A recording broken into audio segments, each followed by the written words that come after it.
And we are live. Good evening, everyone. Welcome to Holy Crap, the Vlogcast. Vlogcast that comes from a skeptical point of view to answer some of the questions of why. It's going to be very germane tonight.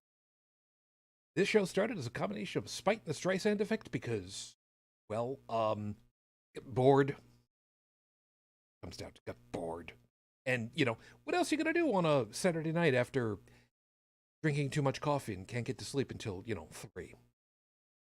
And part of this is follow through with the old adage that sometimes the journey is more important than the destination.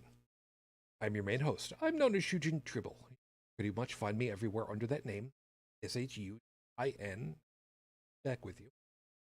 As usual, and there's a thing about that maybe we'll kind of explain as we get along.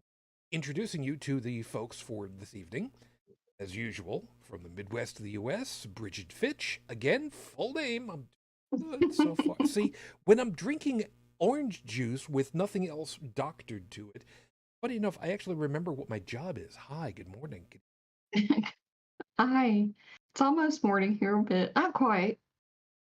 And off to the right coast, I got nothing. UnrenownedTech, welcome back.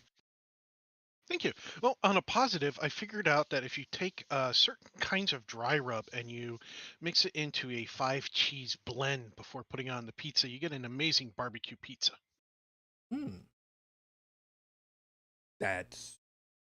Okay, that's doable. Just got to be careful on the salt side of things, so make your own blend. Yeah, there is that. Yeah. A couple quick things to let everybody know about. My son went back to college today, so I'm trying very hard to hold myself together tonight. Not the way that you might think. It's just more a matter of I had warning yawns about an hour ago, which usually that's the 20-minute warning for me. So if I get a little, that's part of why. Item number 2. For those of you that have mentioned about the audio buzz on my microphone, I know. Nobody is less happy about it than I am. Trust me. The problem is very likely with the power supply that supplies into the mixer board that I use. Unfortunately, the company, Behringer, when I go to their website to try to find out, hey, how do I get this serviced? Everything for their service department says warranty servicing. I can't easily find anything that says, hey, can I send this in to you guys so you can fix it for me? Again, not easily, which means I will probably have to crack open the wall wart and take a look and try to figure out what in the hell is going on. I'm not thrilled. For the time being, however, the guys can't hear it on Discord, but you guys who are listening through OBS over on YouTube, you will end up hearing that I have tried to put a filter on here so that while I am not talking, it drops everything out. At least I'm hoping that's the way that it's supposed to work. I'm doing my best with what I got, because believe it or not, I can't hear it because of the way that the audio system works under Windows and the way that this works, so I'm sorry. I'm trying. We do this for free, so, this is the quality you get sometimes. And if you hear weird sound effects coming from my microphone, I just gave my cats catnip. Drugged pussy. Kitties are happy kitties. Well, so there's one that's called Cat Crack. That's literally the name of it. It's made in Canada, and what's nice is that it's actually safe for cats, unlike some of the catnips out there that have chemicals in them that you don't want your cats to ingest. So it's one of those, it's one of those where if this were to get out of the toy or even just sprinkled on the carpet, the cat's not in any danger. The other stuff, you need to keep it in the toy kind of thing. So yeah, they love this stuff. Somehow that doesn't totally. Yeah. So we got all that. If you decide that you would like to be joining us, by the way, you can be here on YouTube while we're recording, and those nice folks over there. So, Stephanie, good morning. Yeah, we chatted just a little bit before. things are doing well over there, Great Britain ways, which is nice. Over here at Castle Tribble, we are hovering around, 0 Celsius, plus or minus 1 or 2, depending as to which way the wind is blowing. And Fearless, hi, hun. Glad you're. There was another piece I was going to make mention about, and now I've utterly forgotten what the hell it was. It's going to be one of those nights. Great. Brigid, I'm sorry. Did I cut you off? No. I don't know. Whatever it was, it's gone. It's going to be one of those nights, man. It's going to be one of those nights. That's perfectly fine. Anyway. So, how about we get things started, because I was having a really hard time trying to figure out what to talk about, and as usual, because, coming up into the weekend, it's like, okay, 12 hours before it's showtime, gotta come up with something. So, yeah, this is a little bit. So let me get things started over here. With 5 minutes on the clock, your 5 minutes starts now. Heretic. Yeah, some of you right now that are listening are kind of wondering, what the hell was that thunk? What the hell's going on? Yeah, I am wearing my crown to the great noodly one himself, because, as mentioned on Facebook and remembrance, we lost our good friend Heretic Woman a couple years ago. Not happy about that. Not in any way, shape, or form happy. I mean, who would be? I mean, the little bulldog that she was. I mean, who in the hell could have possibly wanted to see? Well, okay, I'm sure that some of my co-hosts would say that there are some married Muslim men who would have very gladly seen her go away, because, well, they can die in fires first. Be that as it may. She's good. She was somebody that you did not want to be on the bad side. And it was hard to be there. Really, really was. She was a font of information like you would not believe. It's been a couple of years. And according to legend, you can still hear the moaning, wailing, and complaining of her computer's RAM chips, bitching about all of the Chrome tabs that she had open up until the day. First to how she died. It's one of those things, man. That's the thing that hurts. There just no rhyme or reason. It just happened. For me, I have the same kind of thing that I have to deal with myself, and fast approaching 18 years. My wife's passed.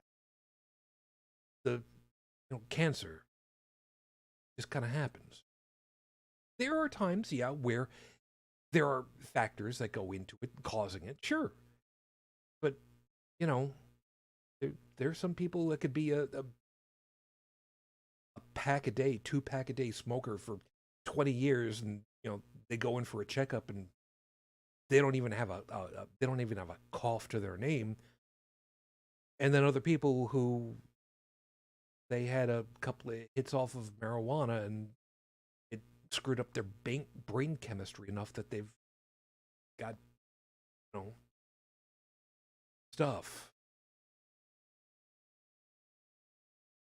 So for us to be angry at the way that the numbers turn up, yeah, I mean, we could just go ahead and say that, rational people that we are, we know full well there's a bell curve of what happens in life, and sometimes that bell curve is death.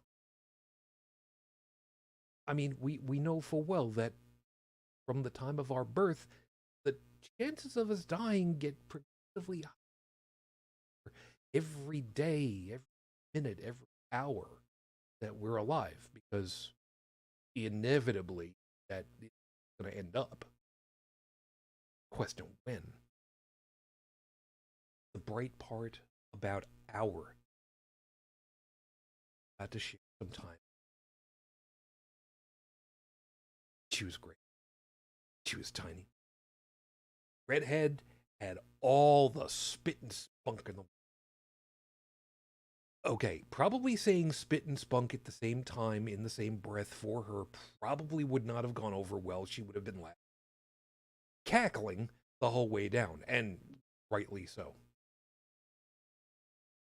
But people like that, you don't, not easily. That are the ones you do align.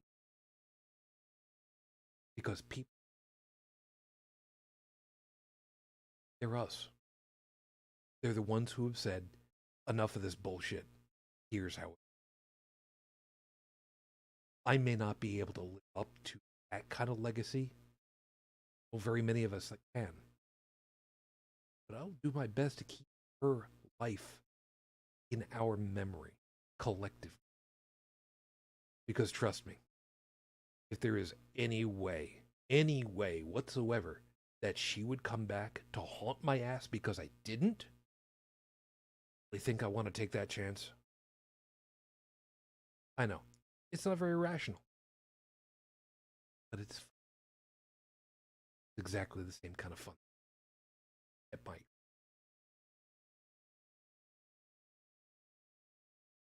And really, guys, since we got a couple of seconds while I literally change hats over.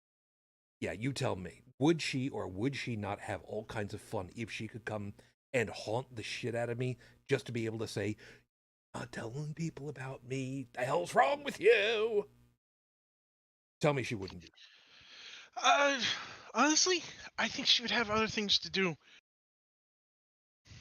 Yeah.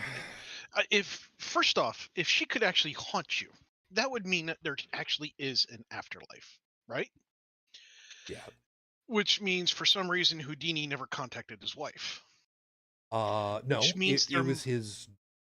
No, you're right. You're right. It was his wife and then his daughter kept it going. Right. So anyway, and I have no doubt that Houdini loved his family very much because it's what kept him going through show business. Oh God, yeah. And there's a lot of people who have made those kinds of commitments just because of human nature and have not been able to fulfill them. So that being the case, that tells me there's a rule set if there was truly an afterlife. And if Heretic Woman was able to come and tap you on the shoulder and say those things to you, she somehow has gotten past a rule set that however many other spirits couldn't. And seriously, wouldn't she be the one to do it though? I could think of a whole lot of people that would do it long before her, but she would definitely be amongst them. Yeah.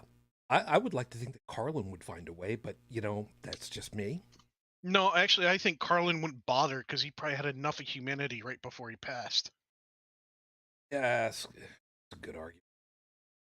Sadly, If anything, if Carlin were to do it, he would probably do it in secret and make sure his family, the people that he did care about, didn't go off and talk about it. That's possible. That's possible. But I will have a quick one shot to the memory of Heretic Woman, L'Chaim. Absolutely. Ooh, that's good stuff. Fair enough. That stuff that Dalan told me about. That the Contrao. I'm not French. I can't say it right. But it's an Aurora one where they blend the orange liqueur with the cognac. Mm-hmm. Ooh. Oh, that is so good. That is good stuff. Yeah, in fact, my bottles. This is the fastest I've ever gone through. Now, mind you, it's only 3/4 of a liter, 750 mils. Same size as my wine bottles. And I've had this for what's today, the 21st or something like that. Okay, so I've had this for about a month and it's almost empty. That's the fastest I've ever gone through hard liquor. Any one hard liquor, that is. Okay, hard liquor, 750. Yeah, that'd probably be Yeah, I tend to do hard liquor in small doses. I mean, my 20s, I would have polished this bottle off in one day.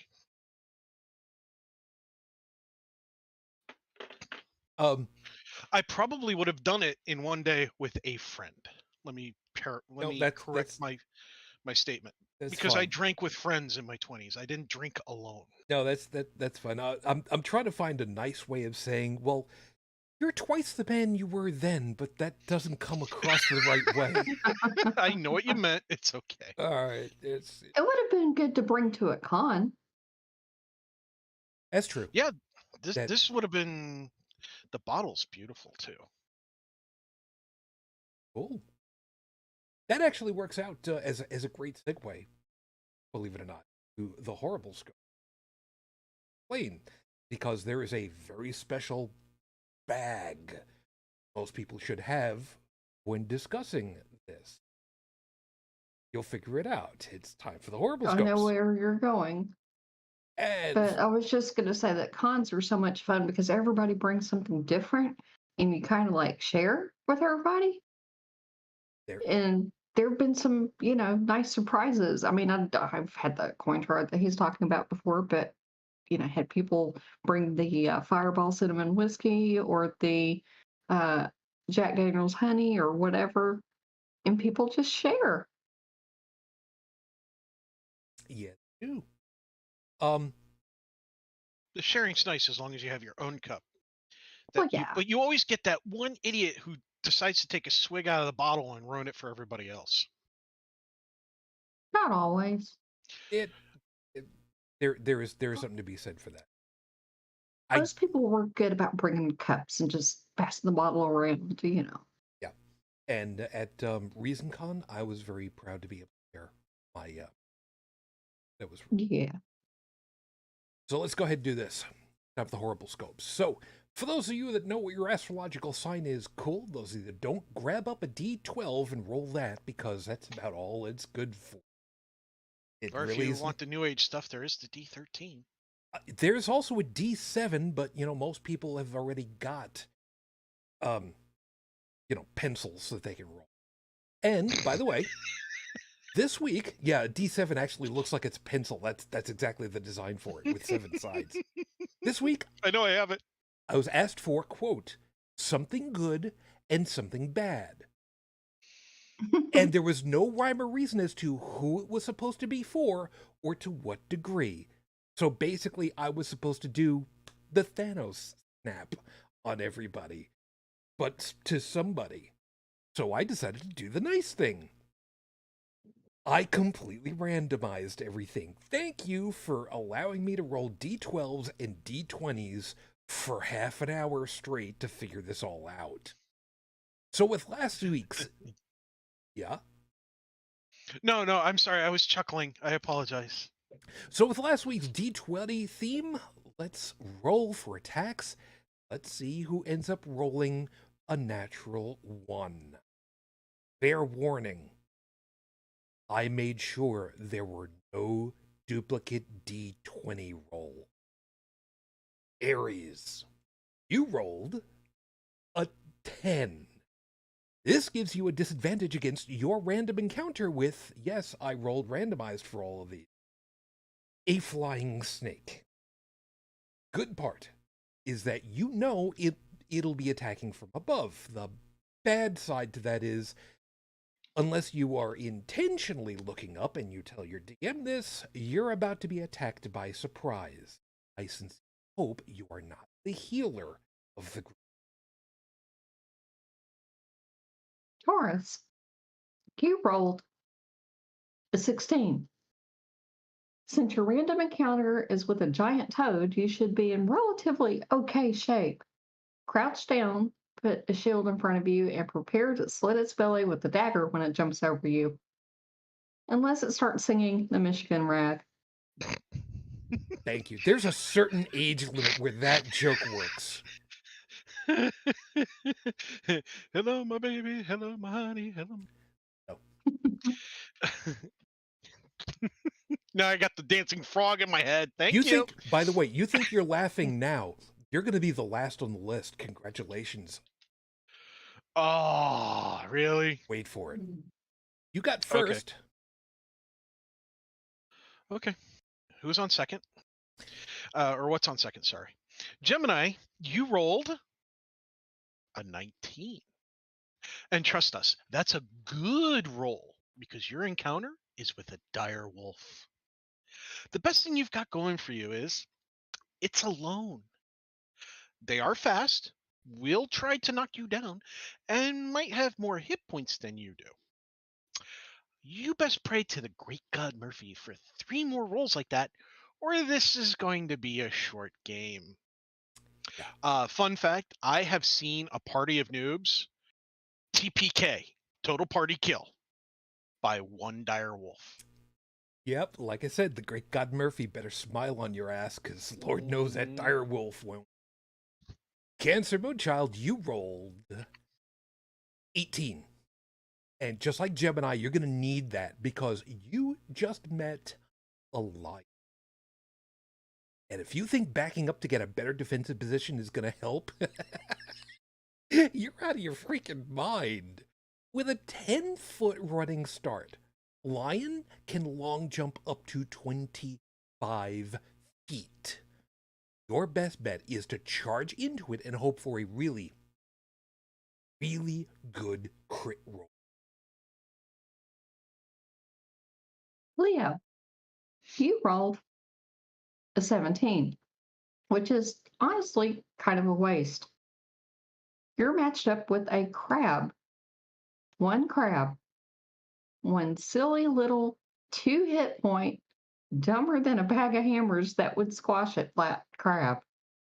It's not even worth killing, so you can cook it up for food.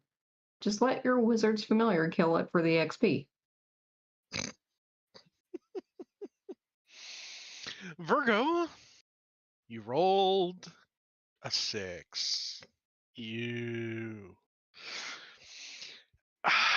Yeah, bad news there, Virgo. You're likely not going to enjoy all the gossip after this encounter. Your monster is a satyr. Yep, a goat-horned, loincloth-wearing creature of hedonistic lust. Let's all hope your wisdom saving throws are good.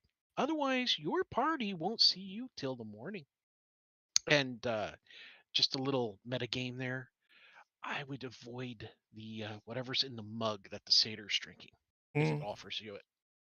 That's a really that goes for pretty much everything from the forest, because Fae will do that to you too. Brownies. God, yes. Oh, brownies are evil.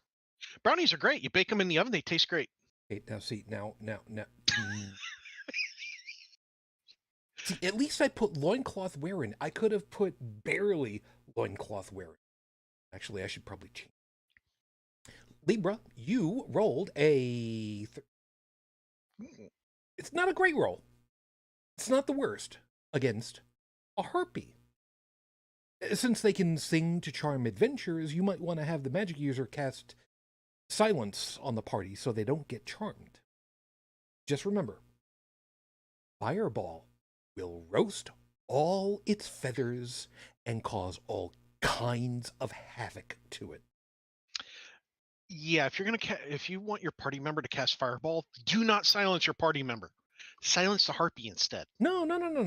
Silence the party. Push the magic user outside of the silence because, I mean, well...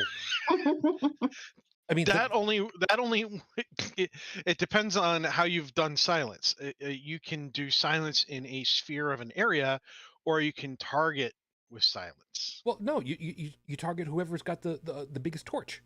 Keep it centered with everybody. The way to do it, right? Yeah. Does the torch have to roll a Constitution check again? You know what? Later, we'll talk about all that.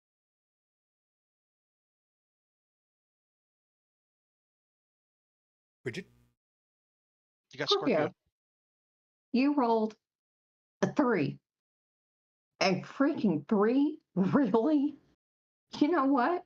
Sure, fine. You get a spider. 1 hit point of life force in it. Are you the wizard of the group? Is your familiar still alive with the crab? Let it have this one too. Yeah, it's just a... I love playing wizards. I like blowing up stuff. I'm the annoying guy. I like playing monks. Yeah. And when they put it in the light-based monk that could actually shoot essentially waves of light from their hands whenever they punch, I pissed off a lot of dungeon masters. Especially when we went to visit the drow. They take extra damage. They take extra everything takes extra damage. And you get a sunburn, and you get a sunburn, and you get a sunburn. That was essentially it. He figured out how to mess me up using the spiders underground with the webbing and everything. But it was, I pissed off 3 different DMs doing that. Sagittarius, you rolled a 2. What the hey? What is this? The Will Wheaton dice curse happening here? Okay, well, unlike the giant toad earlier, you get a frog. Not even a giant frog, just a normal, everyday, make sure you don't run over it with the lawnmower frog. 1 hit point to it. Maybe if you kite the frog into the path of the spider, they'll fight each other first. Yeah, we discussed that last night, and we've basically come to the conclusion that this might not be such a good idea, because between the frog and the spider, whichever one is left is going to be the strongest of the 2. Might level up, yeah. Yeah, that. I mean, if you want an idea of a bug leveling up, I saw somebody posted online a video of a praying mantis killing a bird. Yep. Mm-hmm. Yep. Not even an Australian. I didn't know that they could do that. Yeah. I always thought, oh, they only attack bugs. Oh, they're tiny and cute. And it's like, nope.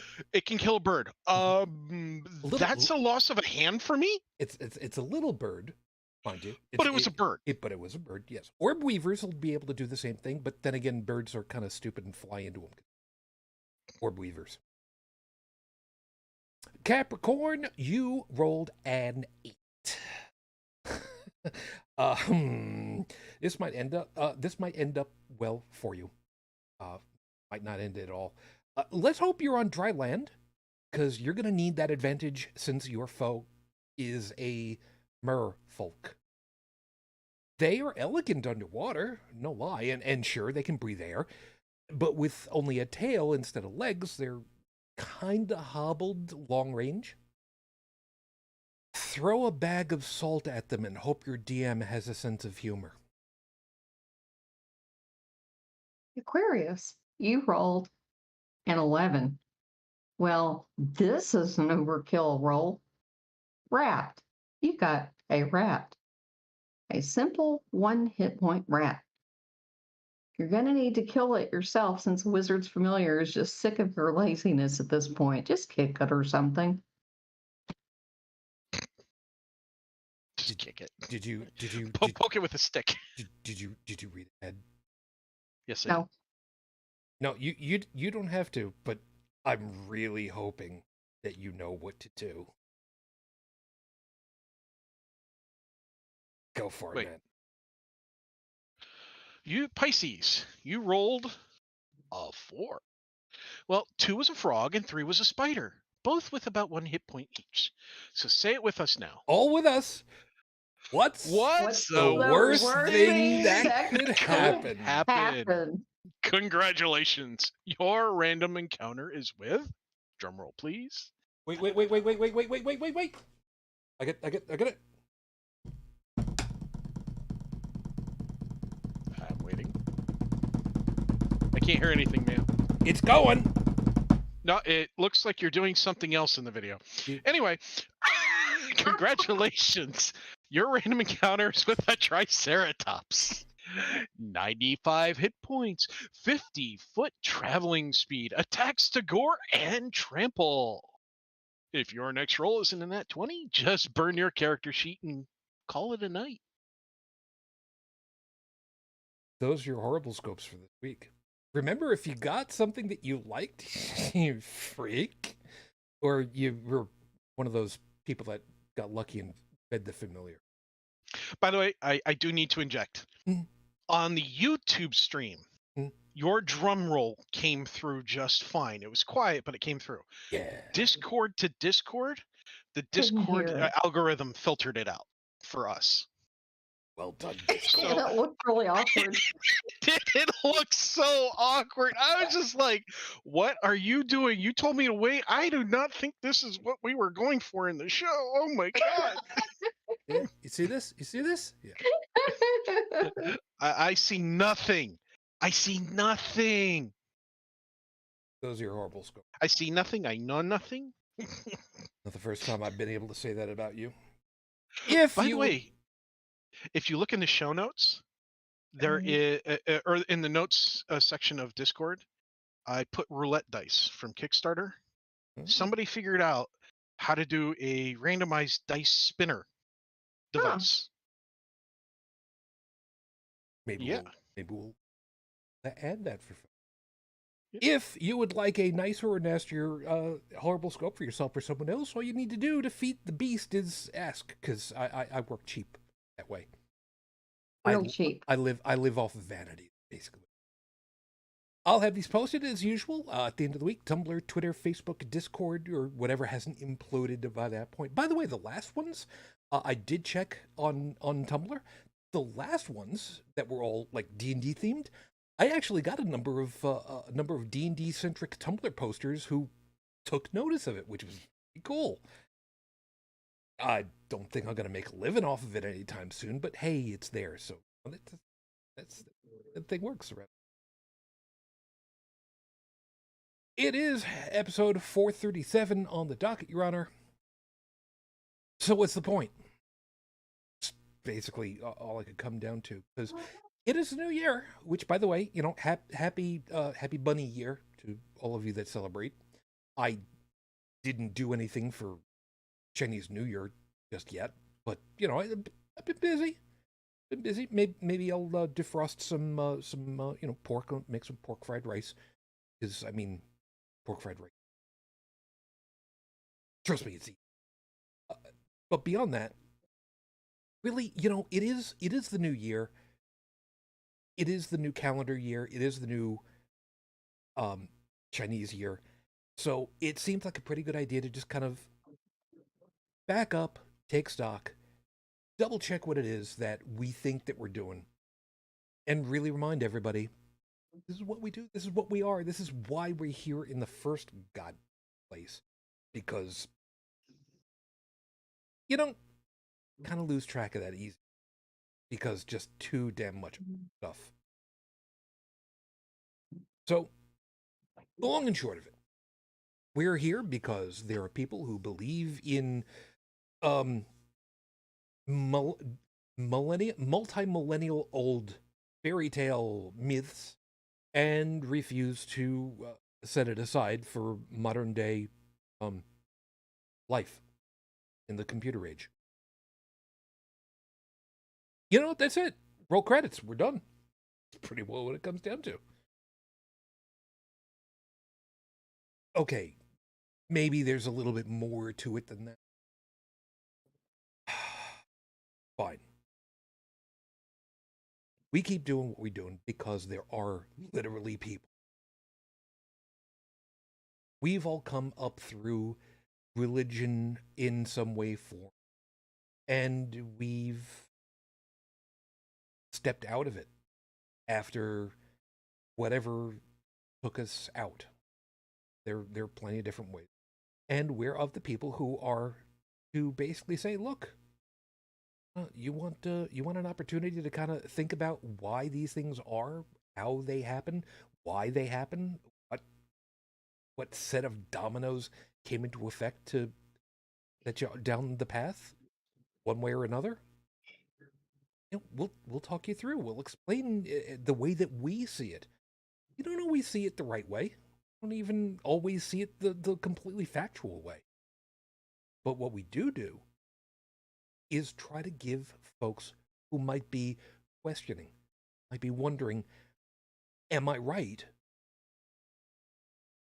Give them a spot to talk with us, to examine what it is that they think might be going on for themselves, for the world, and maybe think about. Questioning is good as far as we're concerned, because when all is said and done,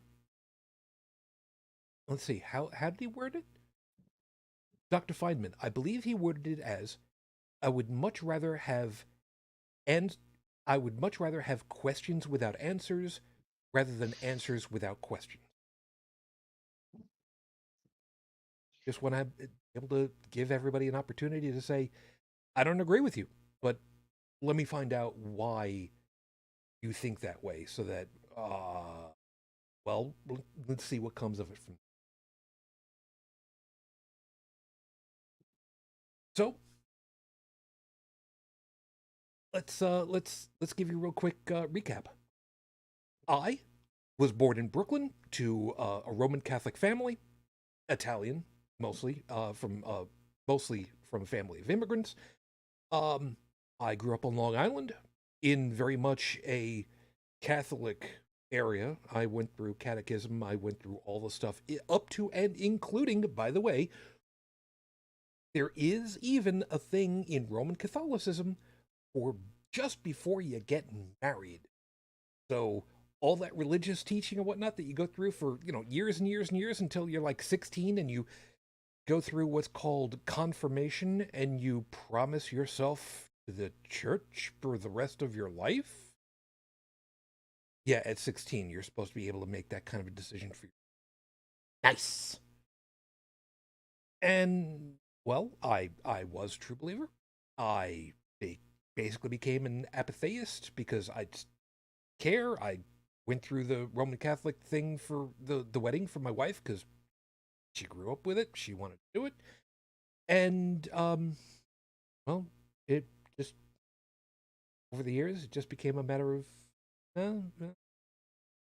and over the years, it's finally become a matter for me of just, the more I listen, the more I find out, the more I question, the more I realize, that was kind of a waste of time. There was a lot of uncomfortable days, well, hours in my youth, of sitting on a really hard and uncomfortable wooden pew in Roman Catholic church that had no heat and no air conditioning. So in the summer and the winters, you can probably imagine, just wonderful. Ugh. Yeah. And now, these days, I'm fine. I'm one of those people that's just, I'm just happy to just be me. I am not a firebrand, normally. I have, on occasion, engaged in places like, Facebook, because when all is said and done, I can screen cap everything and show everybody afterwards how asshole they were.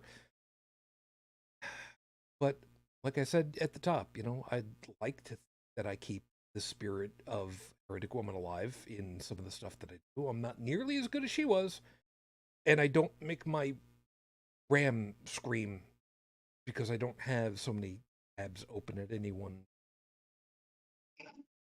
I think if I remember right, I think the largest number that I ever saw off of hers was like 34 tabs, and I counted one time. I counted multiple times. I think 34 was the largest number that I ever caught off of one browser. If I remember right, she had like 3 of them open at any one time. So It's just amazing she didn't crash her computer. more often. More often. Tech, you and I have known each other the longest, so I think you get the next step up on this. Uh-oh. And keep it under 10 minutes.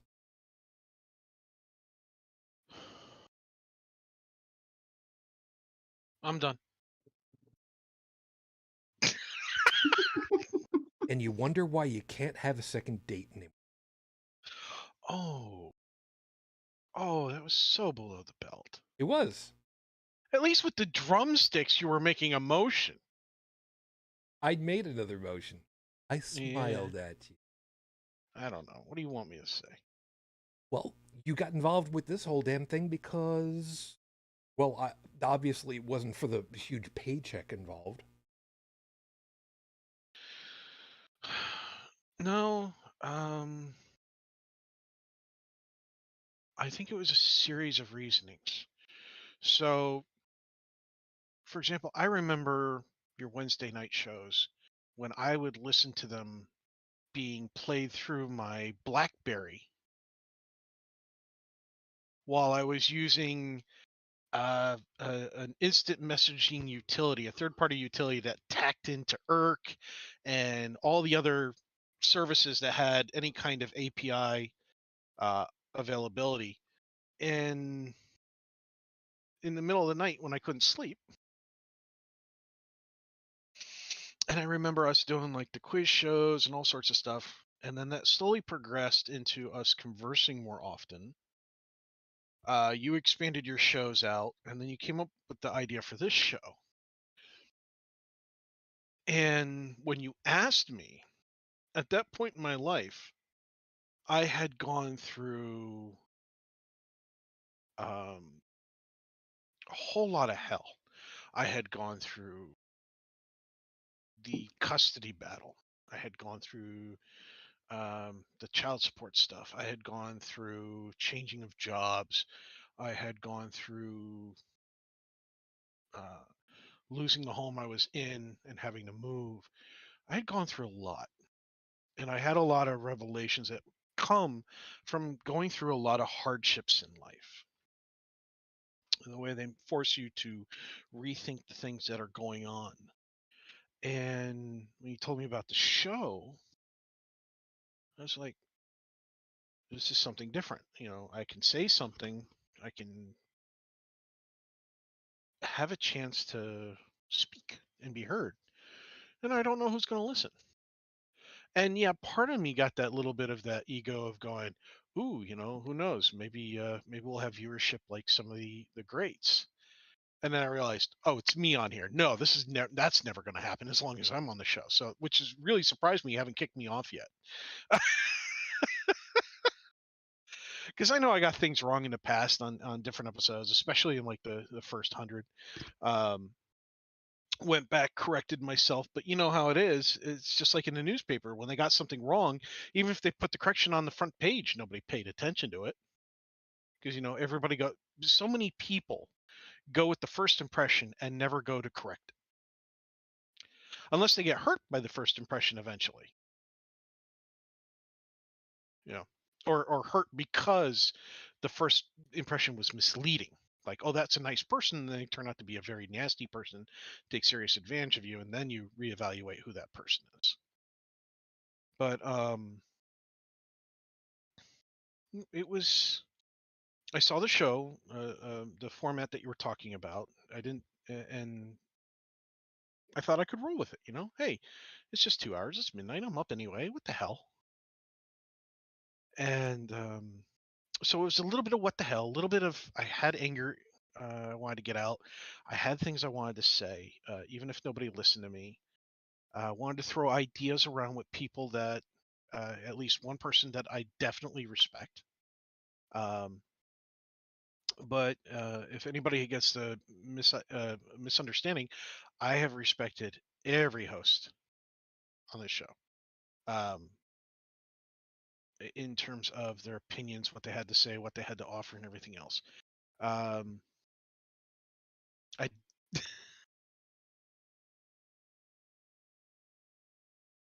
So I think, yeah, it was a little of everything. It was the right timing. It was all the other stuff that I mentioned, and you know, we have lots and lots of shows with people who have PhDs. We have shows with people who, you know, have experience of decades and decades of experience of research and study and everything else.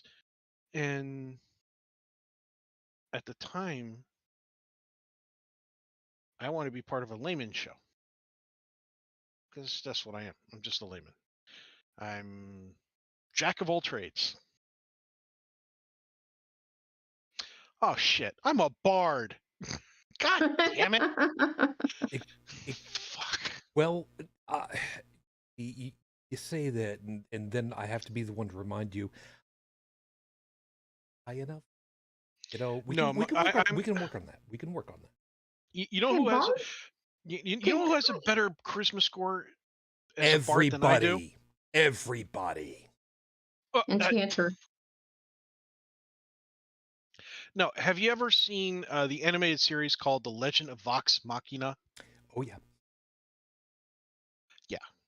So, oh God, what is what's that little bard's name? I forget his name. The Shit.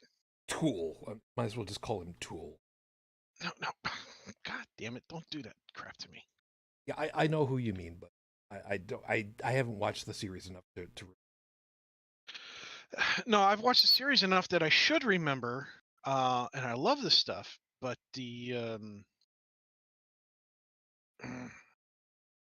anyway. yeah, so I just screwed that up. I think it's Pike, it wasn't it? Right now, couldn't tell you. It's been a couple of weeks. It's been. I watched it from start to finish really quickly. I binged the damn thing is what I did, and when I watched him, that little character in Bard, I was like, oh God, I wish I was that guy. Well, no. Then I rephrased my thought process because it's like, no, I'm not that guy. I don't want to do what that guy does. It's like, yeah, he has more varied interests than I do in people, but I wish I had his bravado and his when he rocks, right, rocks the music and all that is like, yes, that I'd like to be able to do. And it's like, but I can't. I'm the guy who works the backstage curtains, the lighting, and the sound. Without you, there is no. I I love mean, bards. I I like a used, good bard too. I used to team up with one in EverQuest years ago. This is Oh, like don't get me back started during on Evercrack. 1998. And I can't remember what country she was from, if she was German or what, but she was in a Euro guild. And she and I would tag team a lot. And I loved traveling with her because she had all the speed songs and stuff like that. So it made running from here to there a lot faster. And then I could blow shit up, and then she would do her thing. And she was good at kiting, and then I would pick stuff off.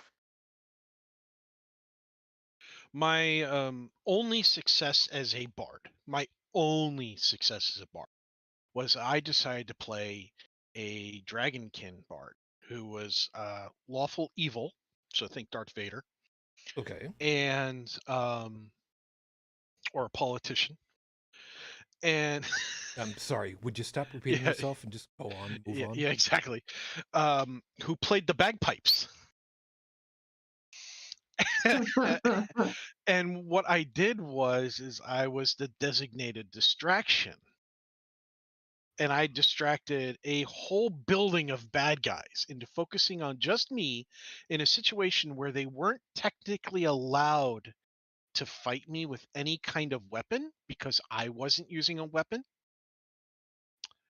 And that allowed my whole team to bypass the complete all the entire fight sequences except for the final fight, which was supposed to trigger everybody else if none of the other events had triggered. And so my distraction completely avoided the trigger event as well. So they got a tiny mini fight. They bested the fight. They got the loot and everything else. And meanwhile, my guy was rolled up, gagged, and thrown under a bed. So good and time my was had by bagpipes all. were and my bagpipes were thoroughly destroyed. So then I wanted to go on a quest to get them repaired, and the DM said not a chance in hell. Like I said, so a good time was had by all. That was my only success as a bard. Every other time I've played a bard, I have failed miserably. Had your bagpipes, I would call that a win. It was better than getting my face destroyed. Well, speaking of Evercrack, I have to ask you if you are familiar with FANSY the Bard. The who? FANSY the Bard, he beat EverQuest at level 5. And they had to end up changing the rules because of him. And I was actually gilded with him on a PvP server in Flowers of Happiness. But he would go down and kite the sand giants all around and kill everybody. And he was level 5, and they were over that level, and they couldn't do shit to him because he was only level 5. Jeez. No, I was not familiar with FANSY, but then again, when I played Evercrack, I was a soloist. Yeah, well, you're going to have to Google FANSY the Bard at some point later, and it is hilarious. There's already a website that apparently is dedicated to FANSY, the famous Good Team Bard. Yeah, that's him. Go Yeah. good. Go good guys. Go good team. Good team. Yeah. Yeah, go good team. But yeah, I was gilded with him for a bit. Look out, a train of monsters. Like a normal train, but with monsters. Instead of engines, cars, cabooses, etc. Yeah, I'm quoting stuff that he apparently has been saying. Yeah, that was the joys of playing on PvP. Nice asshole. Thanks, I'm a virgin. Wow. I mean, this guy's... He was legend. Should probably get this guy on the show. I'm sorry. There's only so much that I can do. And you know what? Heretic Woman would be laughing her asses off if she was reading this stuff. Oh, he was a hoot and got me out of some hot water a few times because after they changed the rules and stuff and you could kill people that were under level 5, people would gank me all the time and they would have to come save me because they'd camp my corpse. And as soon as I respawn, they'd kill me again. So yeah, Flowers of Happiness had to come save me a few times. All I got in my head right is Female Jenkins. Jenkins. Oh god. Well, apparently FANSY, when he was playing, finished a quest to get his tunic, and in game the trumpets played. So he shouted out to anybody around in the area, "I won the game. I found the end to EverQuest and I won." I think that kind of beats the whole Leroy Jenkins thing. FANSY was just he was a legend.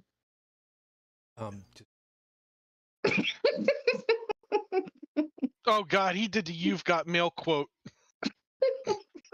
You know what? We'll one of us is going to put a little note in our chat so that we make sure that we link you folks to something. I got it. I'm sending it now. Brigid. I'll also send you the link to Vox Machina. So Brigid came on board against my better judgment, is how it came down. Why was it against her better judgment? Because at the time, I had concerns for safety. Oh yeah, well, yeah. At least nothing happened. But you were right to be worried, so. But the reason why I'm here, it's Heretic Woman's fault. She and I met at RaisinCon 2, and she said, we need more female representation on this podcast. And she was right. And so she said, you really ought to talk to Shujin. And I felt like I had stuff to say. Pike is the... oh, wait, no. Pike he was the captain of the Enterprise. Yeah, sorry. And because of where I lived, there were some things that I was up to that could have gotten me in some serious trouble, like as far as like unemployed or having my house burned down or something fun, you know. And before anybody starts kind of wondering, well, all right, that's a little hyperbolic. First off, congratulations, you're one of our people. You actually understand the word hyperbolic. Well done. That is not a science fiction engine term. Well done. But Yeah, joking aside, not Not so so much. far-fetched. Hence the reason Yeah. why I made it abundantly that if there was even the hint of anything to be concerned about, nope. Everything in your power, otherwise you don't get on my show. And that's really that. I mean that's not verbatim, but that is effectively what. Oh yeah. I mean, I had taken on Mike Pitts personally. You could have gotten a lot of enemies over that. Well, for the best that we know, you probably do, and we just don't know about it. Well, they don't know that I'm the one who did it. Well, just the fact that they're upset with somebody, the fact that you know, don't like. Well, yeah. I mean, I was in the closet and I was told by an attorney to tiptoe my little ass back in the closet for my own good. And there was, Yeah. what was when all was said and done, I'm very proud. Oh, Now your travel to get to this,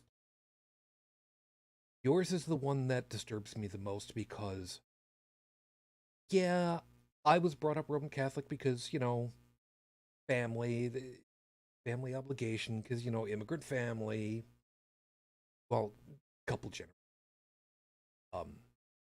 but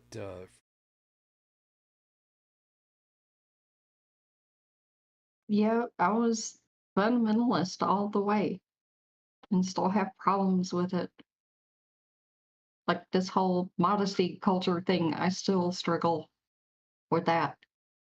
I probably always will. And I feel bad about it because my poor daughter or whatever, she wears stuff if it's real short or whatever. I have to just not say anything to her. My instant reflex is to recoil, but I can't do that because that's not right. She hasn't done anything wrong. yeah. For those of you that might be outside of the States of America, to say that we are a sadly puritanical society.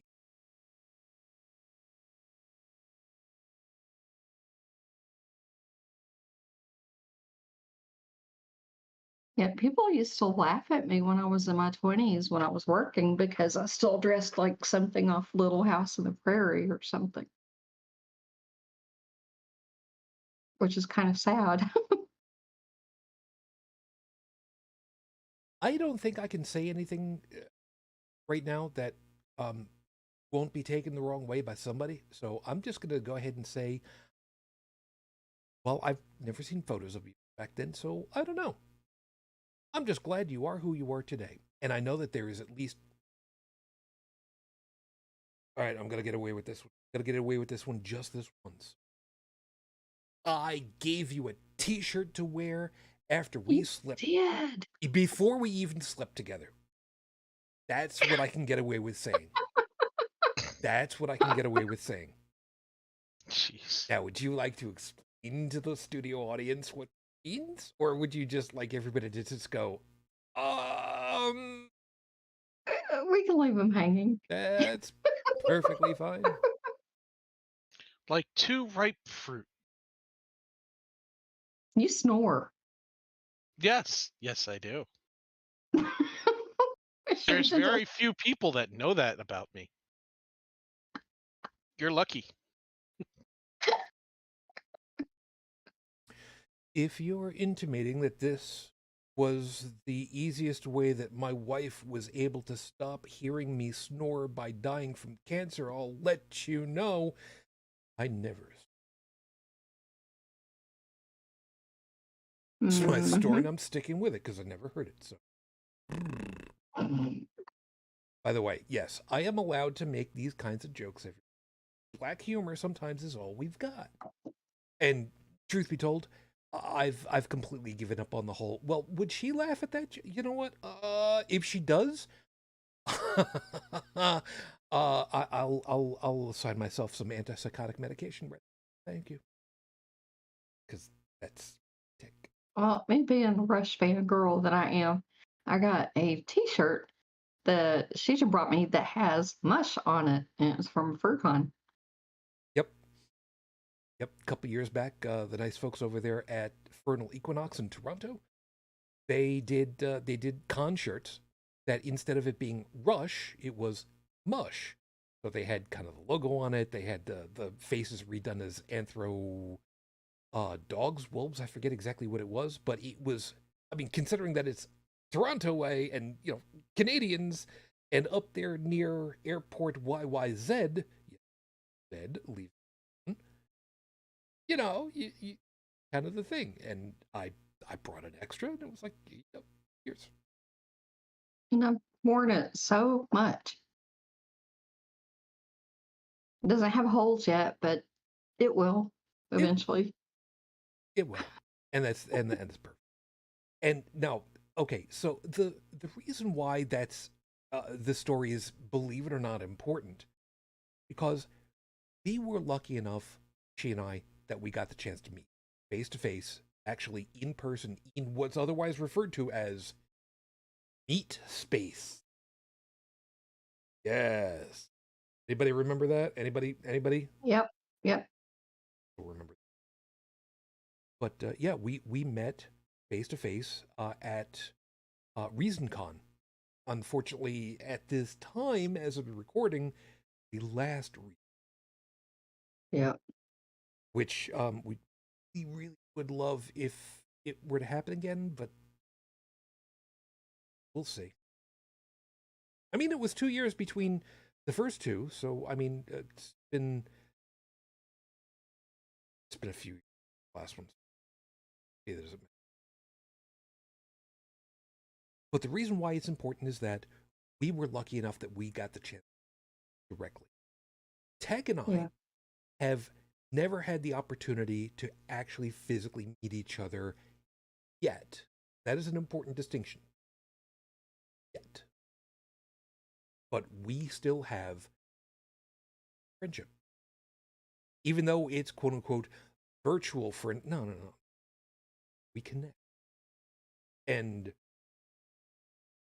we have great laughs when we get together on these shows, because we have things that we know, because we've both shared trauma.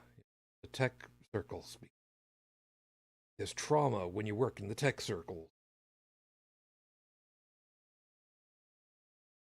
You want to believe it or not,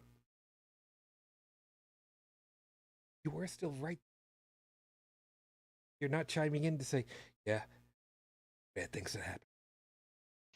Bad things happen in IT, and people who are responsible to fix them. These are their tales. Boom, boom. I remember the great transition from token ring to Ethernet. It was a bad 3 weeks of rewiring. That's it? Well, Don't I mean, you want to talk about print servers? Or let's go back a little bit further. Would you like to discuss fax servers? 39Q71W. 39Q71W. There are people right now who are just like, what the talking about? 9Q71.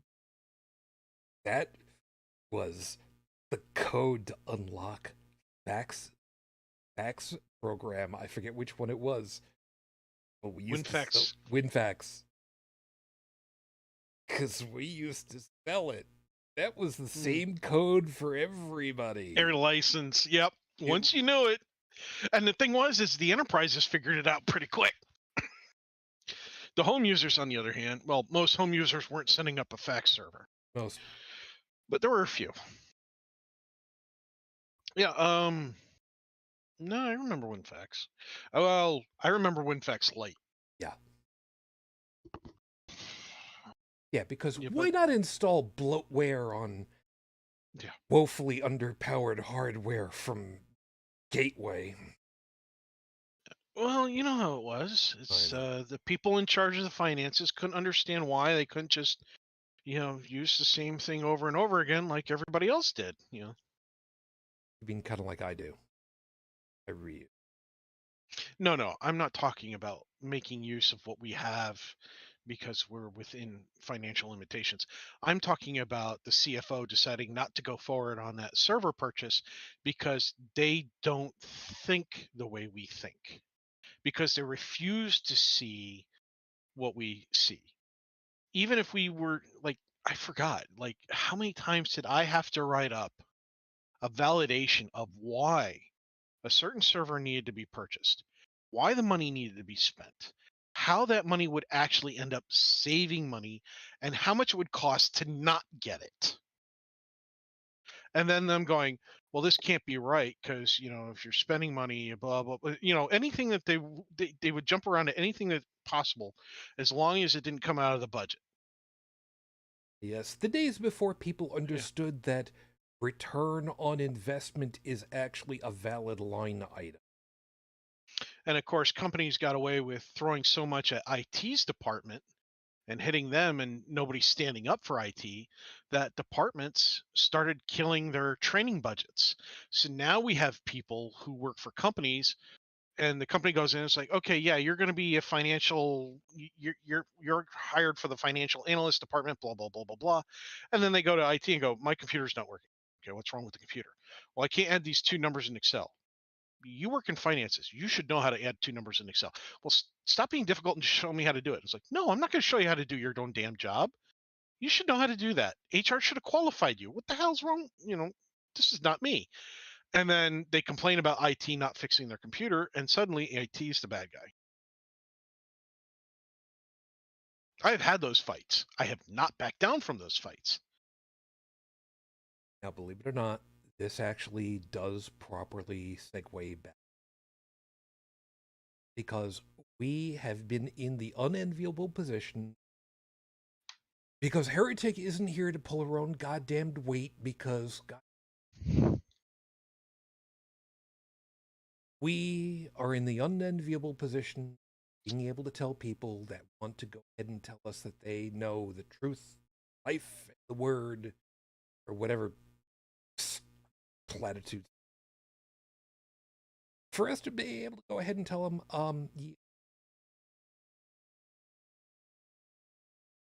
everything that you've been taught is wrong about this, and it's not all, but and I can show you how you can find. There's some people that have been more receptive than others. There are those that get very, very, very violently upset when we remind them that kitty diddling happens to be a modus operandi for the Roman Catholic Church. Want to accept the facts of the universe? It is what it is. And the fun part about it, and I use fun in very large quotes here. Yes, the scare quotes maneuver goes like this for those of you that are watching. It goes like this. Why? Because Heretic Woman herself is the one where we started with the whole, doing air quotes the way that everybody else does it. And it's just like, no, this is stupid. Let's do it this way instead. Okay, we're going to do it this way instead. And it stuck. For any of you that are wondering, what does that actually look like? Because I'm listening after the fact, go to the YouTube and figure it out. Worth it. I think so. Or at the very least, I haven't lost my camera connections. But Heretic Woman was fabulously infamous. Not famous, infamous. Like I said earlier, for having gobs of browser tabs open. Because she had reference for various different biblical stuff all over the place, including, amongst other things, oh, right, help me out on this one.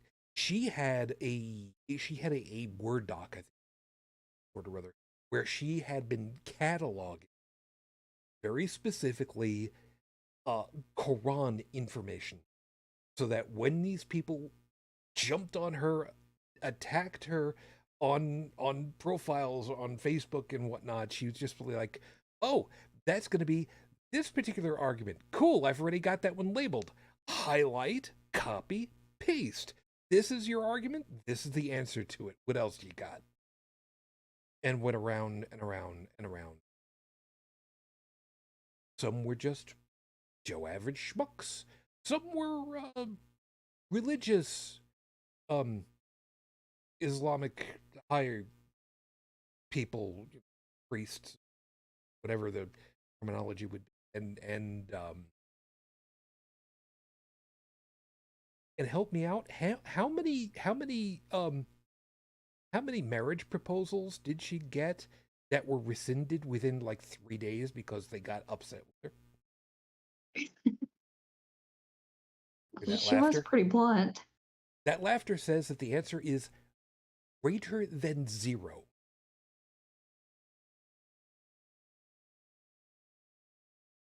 She had a lot of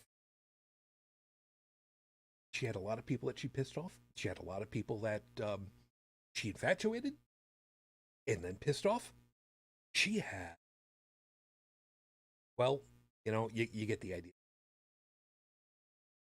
So we kind of hold up part of that flame, although not nearly her. But let me tell you, these guys have seen over the years, because I have screenshotted and reposted stuff over on Facebook especially, where people have gone ahead and said that that they're right and I'm wrong. And I have come back and said, well, no. And here's all my information. Here are all the links to all the information. Here's all the stuff that's gone down through the years for 50 plus years that kind of show that I'm right. So, what else you got? I've had a couple of people not so nice to me about it. And all I can say is, go die mad. Especially that one guy that I knew back from high school who got all kinds of pissed off at me. What? He can fire. He might. The way things go for him, it's entirely possible. And I don't say that because of mean spirit. Just, well, he's been enough of an ass for as long as I'd known him, so it's entirely possible it might happen. It's one of those things. So, we try to explain. We try to remind people that we're right when we're right. And like Tech said earlier, when we're wrong, well, shit, I was wrong. I won't use that argument again. And I will correct myself, and I will avail myself of the information and learn. Maybe to a certain degree, that is where we are the most important. Because we are collectively not afraid to say, I was wrong. Remembered it wrong. The information I had was wrong. I didn't vet my sources and I got duped, because sooner or later we all get duped. For any of us to think that we don't, that's the hubris that gets you duped. It's good to trust.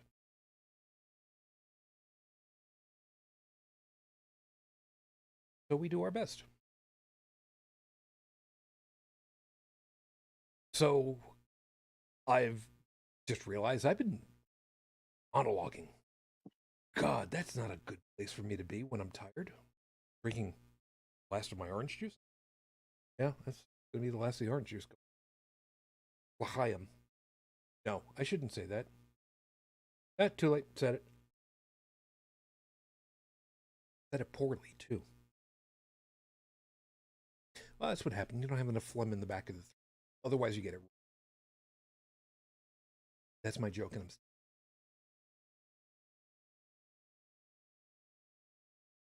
But what is it that we want?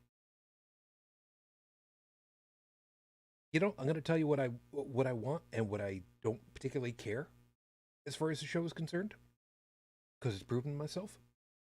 What I want to help somebody. Before we really got this thing rolling, coming up onto the first year of doing this, and I've talked about this before, and you guys are going to have to help me out on this one after. Coming up on the first year of doing the show, wasn't sure what to do because I hadn't set up a website, I hadn't bought a domain, I hadn't done anything. It was just a bunch of us getting together on oh God, Google Hangouts at the time with YouTube, and you know we were kind of talking through stuff and tried to keep it to an hour. Kept running long. Finally, it's finally settling on 2 hours is about right. Long form podcast. English becomes third language.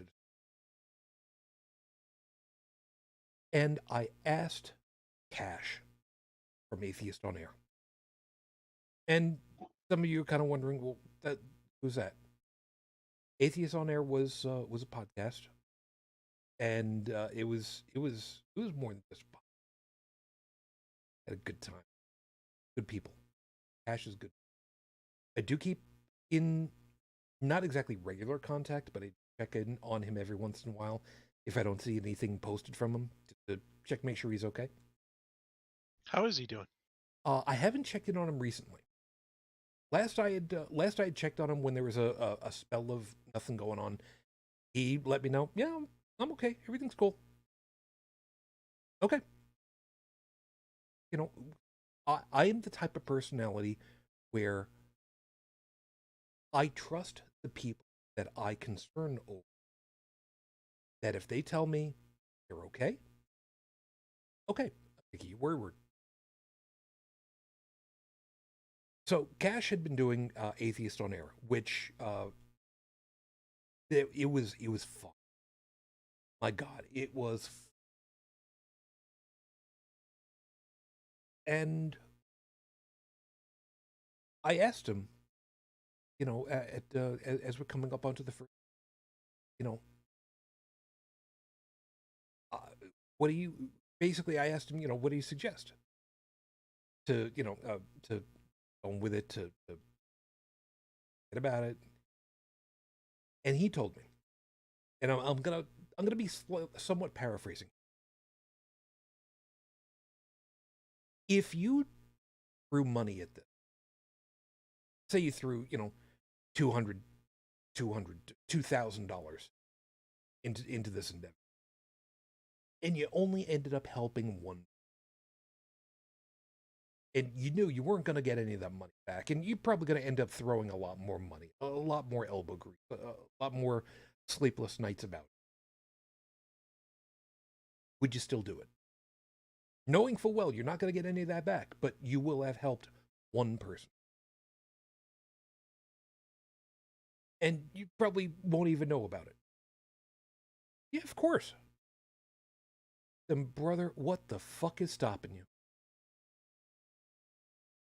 Pretty sure I'm actually spot on that. That's is. So, I knuckled down. I bought the domain, which fortunately nobody had already. Imagine that. Set up all the stuff for Facebook, Twitter, and went ahead and got things rolling. And I know at this point that we have had oh God, it's what, roughly 7.5 years. We've had at least one person that we know that we helped. I forgot her name off the top of my head. She was out Oklahoma way. Was on the show a couple of times with us back then. And we helped her find her voice. Don't know where she is right now. I can only hope that she's well for herself. I want nothing but hey, I do want us to be if it's a matter of helping somebody find their voice, not feel that they're alone, or maybe just to learn stuff that they didn't know about and that they can ask questions. Is where they can ask a question and not feel stupid. They're just ask an honest question. I don't know. Can you explain it? Sure. Everybody knows something. Not everybody knows everything. Matter of fact, most of us don't. Those that say that they do, so we come on, talk, we discuss, we give perspectives, not necessarily answer, because that's. But I want us to be able. That's all said and done. I don't know about you two, because you don't have quite as much direct work on this as you do, but keep coming back for more punishment. Something. Who wants to go ahead and share with the class what they want out of this? Because I know it's not sleepless nights, because you're getting that. Go a few more drops of orange juice. Yay! And that's it. I don't hope to get anything out of this anymore.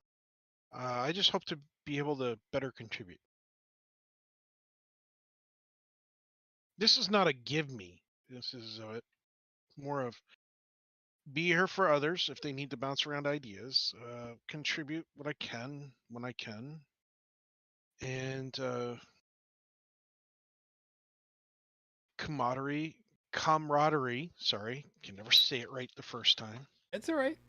I might not even said it right the second time, but I think I did. It's close enough, man. I speak typo-wese. Close enough. Typo-wese. God, I got to remember that one. I got to use that one at work. As an old. Well, you know, some of the people I work with speak in crayons, so. There's some sailors out there that know what I'm talking about. I'm gonna say, for people who've got Inoki data, man, that's impressive. Oh God. Yeah, let's not go there. Anyway. If you don't shut down those things just right. So you wax everywhere. You want to continue in the capacity of being a teacher of sorts. Of sorts. More like a teacher's aide. That's fair. That's fair. And not the one that sits in the corner and just criticizes everybody. Because that one's the asshole. Yeah, I remember what's her face, whatever grade it was. I can see her face in my head. I can't remember her name. Still pretty. She was a bitch. Sadly, there are those types and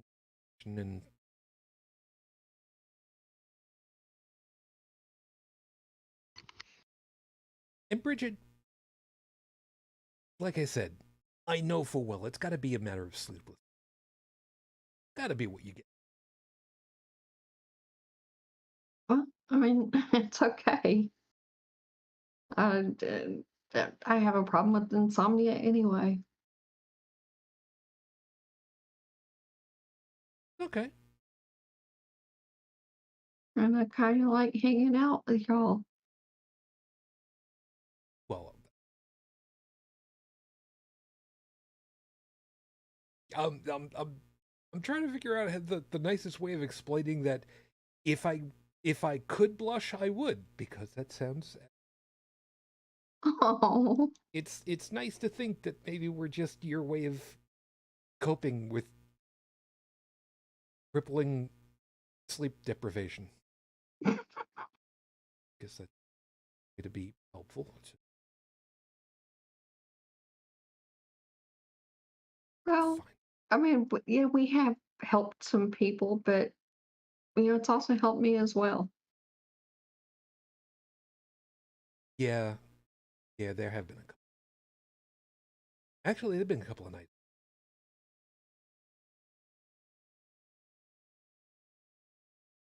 There have been a couple.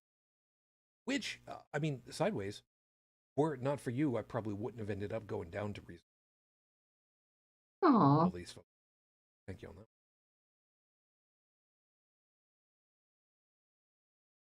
at least I don't get stage fright anymore. First couple of episodes, I was terrified. Can't imagine.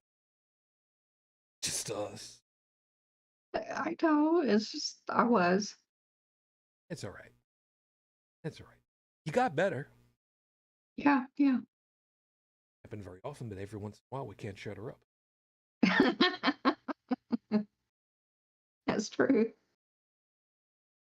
course, I can't say anything because every once in a while I get to monologuing time, and then it's like, oh shit, yeah, there are other people here. I should. No way to Well, the nice thing include is when Heretic Woman was really getting going, I could go take a nap. them. Dude. Brigid, you say it, not me this time. I've insulted him. Well, she was good. And she could, man, she could talk up a storm. Memory serves, weren't there at least one time where she went ahead and mentioned, yeah, look at this over here in the Quran, yeah, a talking donkey. That's exactly what you want. Yep. Talking donkey. Just casually talking with, because, yeah, asses do that. I don't think she ever really said quite like that, but the wait, Well, she knew the Quran pretty well. yeah, she did. Wait, it was, yeah, because snake in the Bible, and no, wait, there was a talking donkey in the Bible as well, and in the Quran. Pretty sure. Can you tell I have not studied this quite as much?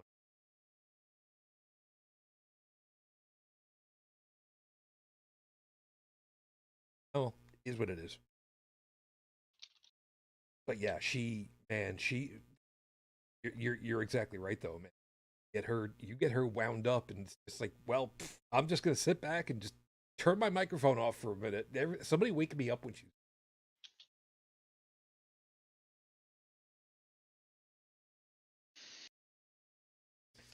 I God. do miss her.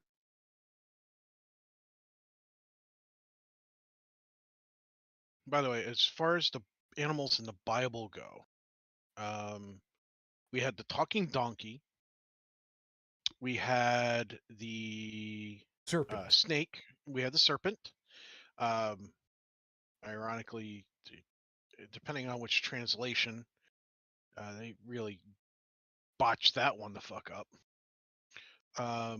The donkeys in Numbers, if I remember correctly. Sounds about right. There was a bird that apparently I don't remember what kind of bird it was, that has like a one-liner in the Bible. I think it's in the Book of Revelations, and it has like a one-line shot thingy. I'm gonna have to look it up. You know, It's that one doesn't. obscure. That one doesn't surprise me. I mean, the Book of Rev. Anything and everything. Don't even worry. Oh yeah, which reminds me. Have you guys seen pictures that people have done, or sculptures, or dioramas, or whatever the hell that people have done of Bible accurate angels? No, but I have seen the one where people have done like Lego dioramas of some of the most horrific scenes in the Bible. And then there's somebody else did a Bible for Bibles for Sunday school, or a book for Sunday school, where it takes the stories, but it takes them in their original context, as contextually as the Bible gets, anyway, and made them like, they didn't make them horrible. The stories are horrible. They just stopped sugarcoating it and made it visually represent what the words were saying. And it became this this book. The scenes were absolutely horrible, disgusting. Like, this is the cleanup after Rambo kind of shit. And I remember going, they're not wrong. The Bible is, regardless of whether you think it a fact or fiction, the Bible, the Quran, these religious texts are some of the bloodiest books we have on the planet. We have books about war that have less violence and gore in them. And of course, people got really pissed off. They wanted it pulled off whatever, the shelves and all that other crap. And it's like, oh, what's happened? Oh, I'm sorry. The one who's telling me to not be so sensitive got their feelings hurt. Oh, don't be so sensitive. Again. Don't forget, again. Yeah. It's rules. They practice this crap of rules for thee, not for me kind of bullshit. And then, if you catch them out, they get offended because they got caught out. It's like I say when you hear somebody who killed, who goes to court, they are found guilty of murder. And then they cry and they say that they're so sorry they never meant to kill anybody. It's like, no, actually, I think you just crying because you got caught. Because during the entire time before that, you made no apologies. Showed no remorse. You did nothing that indicated at all that you were sorry for what you did. But now that you're found guilty, wow. Either A, you have a really bad attorney, or B, you're lying son of a bitch. I know exactly what news article you're making reference to here. We're not going to name names, but if you go looking in the current news, there is somebody that was sentenced to, I think it was 11 years in jail. They're not currently in jail because pregnancy, and suggested that wait a little while before starting the sentence. But look at that! It turns out that the Department of Justice found out 3 days before they were scheduled to leave on a one-way flight to Mexico that they were going, even the jurisdiction. And wow, you were arguing that you're not a flight risk. Well, that doesn't exactly fly right now, now does it? Yes. Yes. Intentional to put it that way. So, yeah. Well, here's something that's more closer to relevant. This is taken from the headline of NPR. An Iowa official's wife is charged with 52 counts of voter fraud in congressional race. So her husband actually lost the race. She took and filled out and cast absentee votes or ballots in favor of her husband, who is a Republican, right? And this was in 2020. And she said she did it because there were people in the Vietnamese community who had a limited ability to read and understand English. Right. And yet she did it in the names of people who didn't even know their names were, that this was being done in their name. It's like, I'm sorry, if you're trying to help somebody, they should have knowledge that you're trying to help them. And instead, you're doing this without their consent. We have terms for things like that. Fraud. And she's, saying, oh, I'm not guilty, blah, blah, blah. And I just like, by the way, here's the link for the show notes. Who were the biggest people? Who were the loudest people claiming absentee or ballot fraud, mail-in voter fraud? It was Republicans. They were projecting again. How many Democrats did they catch doing voter fraud? I think a handful. one Johnny homeowner or Jane homeowner or something like that. One lady, I think it was, or one guy, voted for their significant other who was on their deathbed, and they died before it was technically before the submission. So, Well, or they well, filled it out after the person died and submitted it, and that's what they got in trouble for because the person had died.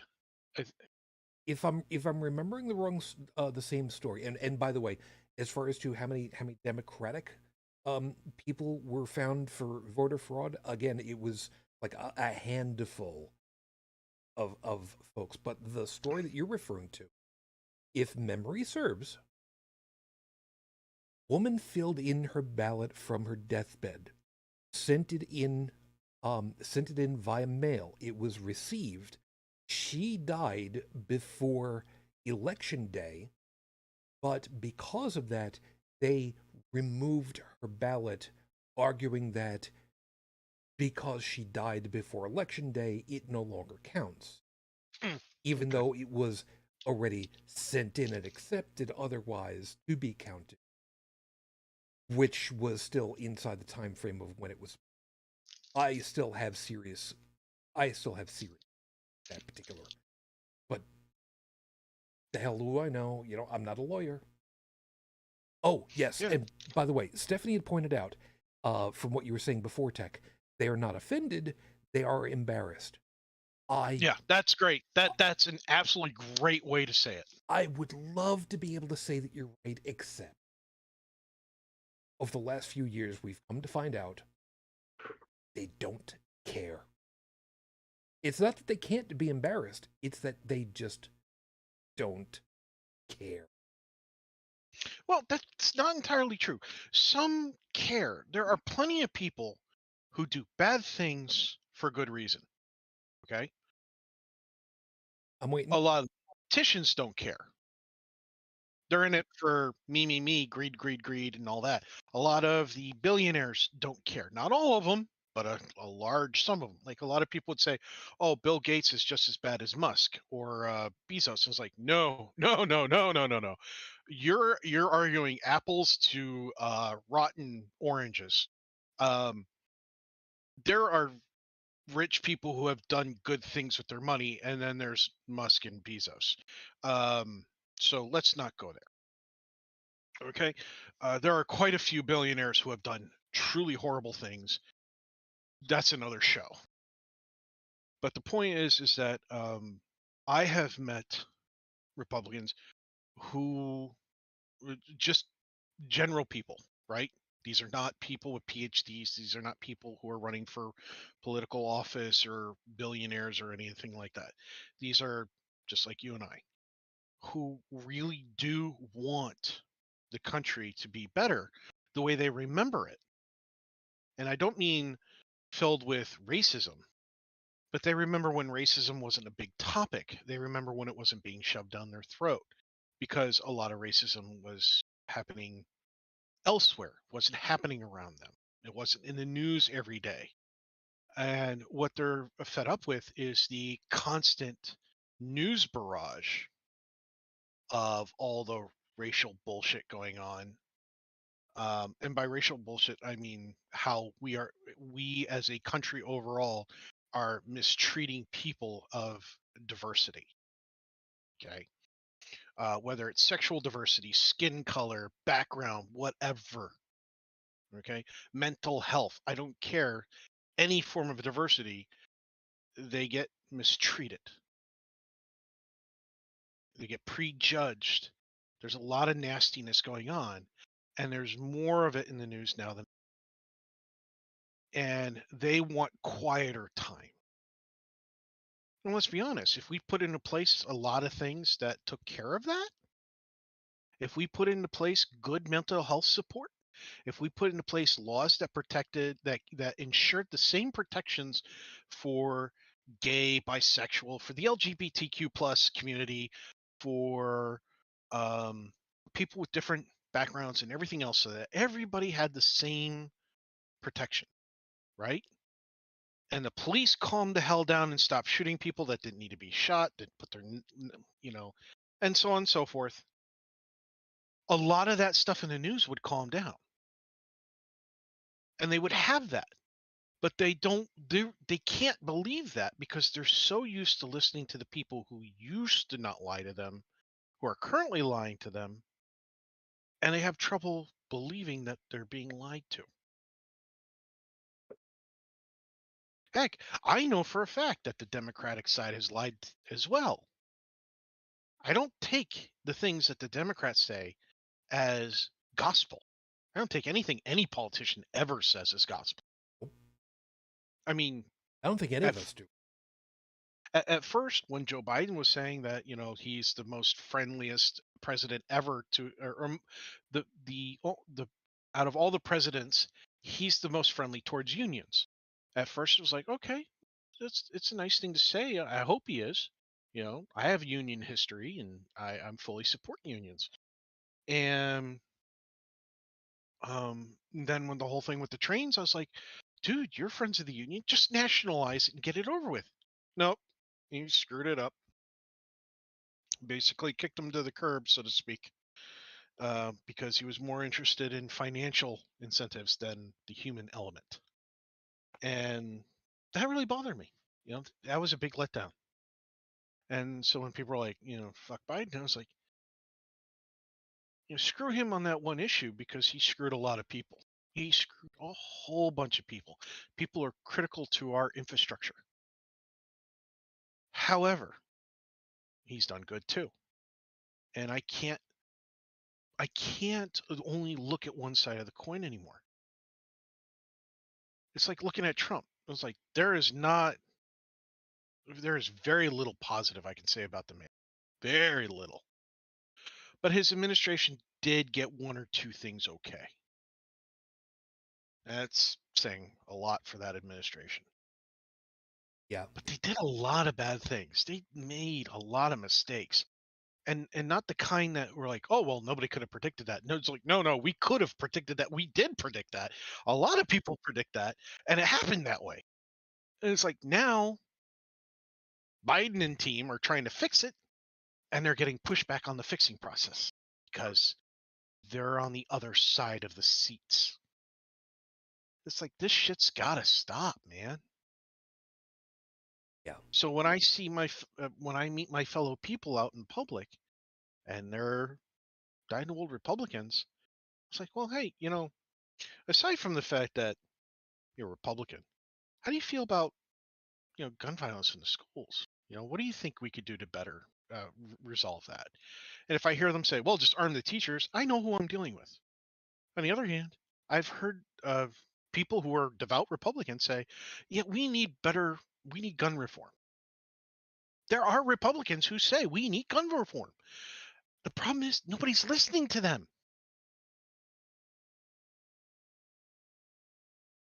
For anybody that's wondering, is it possible for us to say that the former guy, I know, just bear with me a second, has only done evil, has only done bad, that we can't say that he did any good thing?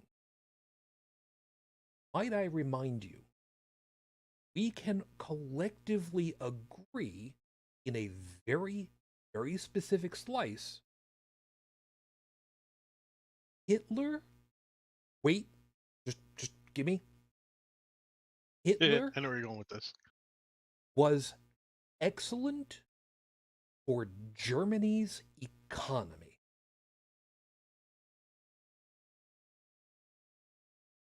A very, very, very thin slice of what that man did was incredibly great for Germany's economy at the expense of millions of people around, but he brought their economy up.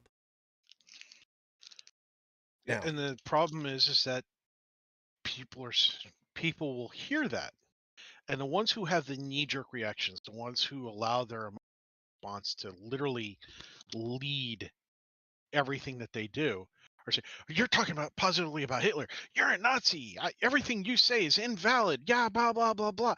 And that makes an excellent point. When you see people like that, when you hear people like that, those are the people who can only see the surface of things. They have a knee-jerk response. They will only do that knee-jerk response, and then they will stick with it, and then they won't reevaluate. And let's also be fair. It's really, really damn difficult to try to separate the monster from the man who ended up being an incredible, albeit accidental, economist for one of the worst regimes this planet has ever known. Hmm? Now, that being having said that, can I say that the former guy got anything right or good? At this point in the game, I can't point to anything. Say that he didn't accomplish anything. It's just that where I am, the perspective that I have, the knowledge and detail that I have currently, I don't have anything that qualifies for me at this time. But then again, looking back onto Germany, talking back, all right, no, wait a minute. Okay, so it's 40s, 50s, 70s. It's been a long time that we had to analyze what happened. And the further back you look in history, especially history, the better what we know is able to value. Got more information. Doesn't mean that we necessarily it and simply look at it and go, yeah,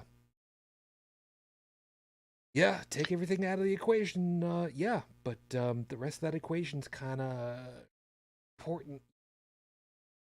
You see, facts don't care about feelings. They never have. Just like science doesn't care about feeling. Okay. Unless you're a psychology major. Unless you're a yeah. psychology major. But science doesn't care about feelings because science is a tool. It's like a hammer.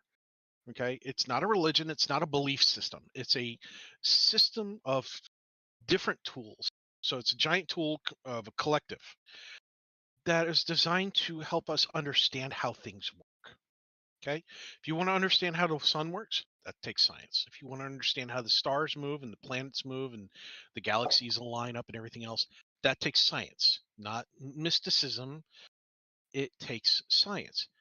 If you want to understand why your person down the street's having a mental breakdown, science can play in that, again, with psychology and different and psychiatry and so on and so forth.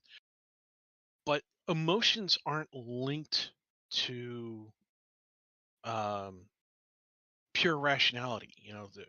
People have emotions over irrational things. They have irrational thoughts. They don't.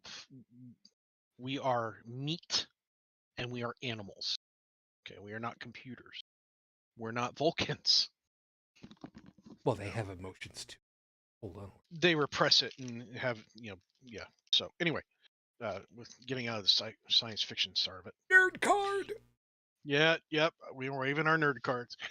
But the point is that your science doesn't care about your facts or your feelings.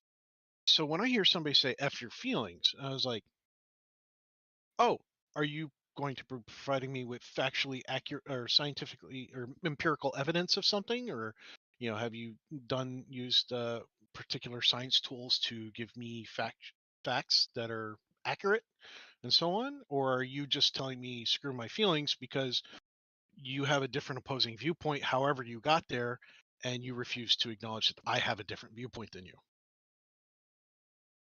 So, yeah, I mean,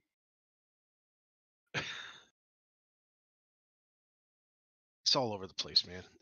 We're a mess. The human species is a mess. If we're still alive in 1,000 years as a species, that'll be a hell of a surprise. It would be for me because if I'm around for years from Hey, if there's a higher power out there that can say, "Oh yeah, your punishment is to live for another 1,000 years to see what helps or what happens," go ahead, pick me. Come on, let's do this. Make me outlive all my family and friends, and make me watch the Earth for the next 1,000 years to see what the hell we do. Go ahead. I guarantee it's not going to happen. Why? Because there's nothing up there. Turn me into Cain. Go ahead. I dare double dog, triple dog dare any deity that actually exists to turn me into Cain. Yeah, I don't think. No, I doubt it. Before Right. before we get done really quickly, Stephanie had also posted over here. Proportional representation breaks the two opposing armies mentality, meaning in politics. Take a look at the EU Parliament. Yes, they have a nice sprinkling of fanatics, but those are few. Yeah, there are a lot of problems that we have here in the as far as to governmental and a lot of it comes down to the unfairness that has been baked. But that is a much larger piece that we sure as shit don't have enough time to talk about because, well, we're getting pretty close to having to wrap things anyway. So let's just agree to agree. God, that feels good to be sort of agree to disagree. Yeah, I'm just going to go ahead and say anytime anybody says, well, let's just agree to disagree. No, no, and fuck all the fuck of you that want to go on that angle, because if you want to say, let's agree to disagree on factual information, I believe the expression I'm looking for here is, go fuck yourself. Yeah, it's one thing if you are both philosophical majors or just discussing philosophies. You can agree to disagree in a philosophy. That's not a problem. But when you're talking about facts, okay, under standard algebraic equations, 2 plus 2 equals 4. To say otherwise is factually inaccurate. Therefore, if you tell me 2 plus 2 equals 5 and I say you're wrong and you go, well, I agree, you're still wrong. You can agree to disagree all you want. You are wrong because 2 plus 2 equals 5 disagrees with is proven wrong by experiment. Thank you, Richard Feynman. Rest in peace. I miss you. He is one of the great speakers on the scientific system. Well, there's a book. Surely you must be joking, Mr. Feynman. Okay, I'm re-listening to it again. That's why he came up in my thought. Let me double check that thought. Surely, let me double check. Surely surely you're joking, Mr. Feynman. And what it is he's told countless people throughout the years different stories and events throughout his life, things that happened to him, and they turned it into a collective work in a book. And it's fantastic. It's absolutely a book that I think I'm not a fan of nonfiction. I like my science fiction. I like my fantasy. I like lit RPGs. I like a lot of things that take me out of reality and into the fantastical. And this is all reality. But when you read it, it's like, whoa.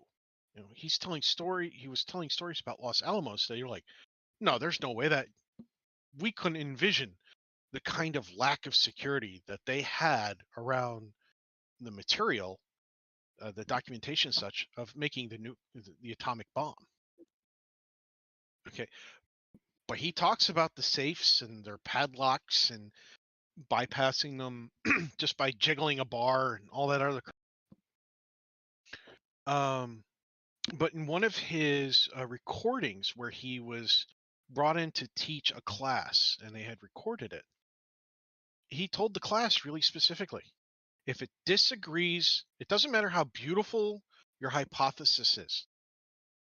It doesn't matter who the person is that makes it. If it disagrees with experiment, it is wrong. And that's where science says, I don't care about your feelings. Here's the evidence. That is one of the lines. If I can't go looking right now, but in the Discord channel for HCTV, we do have a collection of photos, pictures, quote unquote memeified information, but whenever we get some great quote that ends up being important something, and it's in a photo medium, oh yeah, you'll end up fine. Sooner or later, it's just worth it. And Stephanie, I'm kind of giving you the last one over here, saying the biggest joke is the various factions of are who want their system to be adopted and would rather stay with the status quo than accept any other. I will accept good enough. Oh, something to be said for that. I wouldn't accept good enough. The problem with good enough is only good right now. What we need is a continuation of that statement about good enough. It needs to be good enough for the future.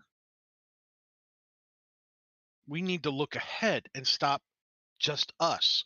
And that's really hard in civilizations and in societies where the majority of the people are suffering so much from inflation being caused by greed that, they can work double jobs, 2 jobs, 3 jobs, and they still can't put food on the table.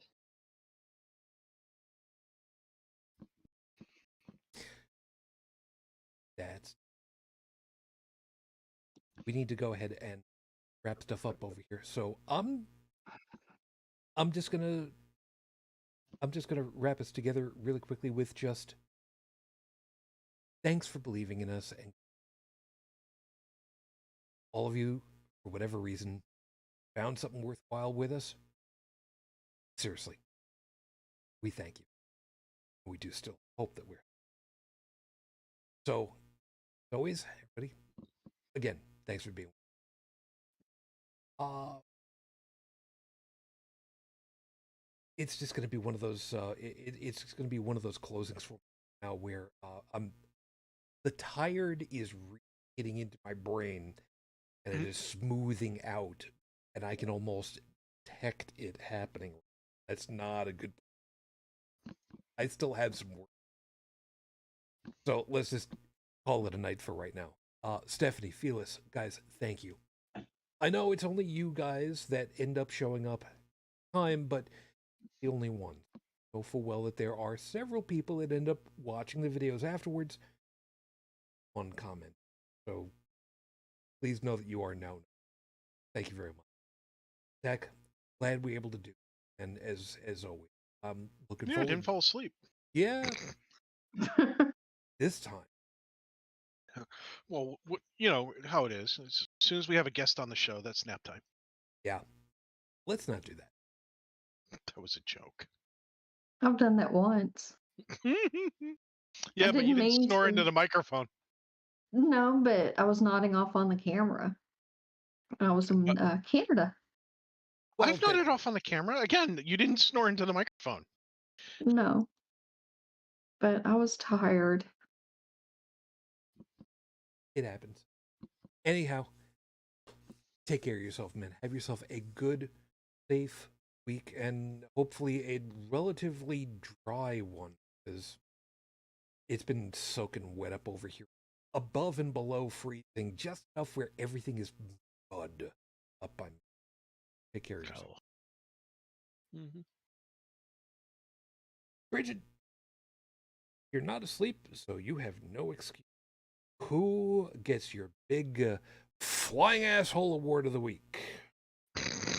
I'm going to give that one to Chancellor Schultz. Wow. Free the lepers, man. Whoa. Back this one up, because I've been left in the dust on this one. Who? What now? What? Chancellor Schultz in Germany.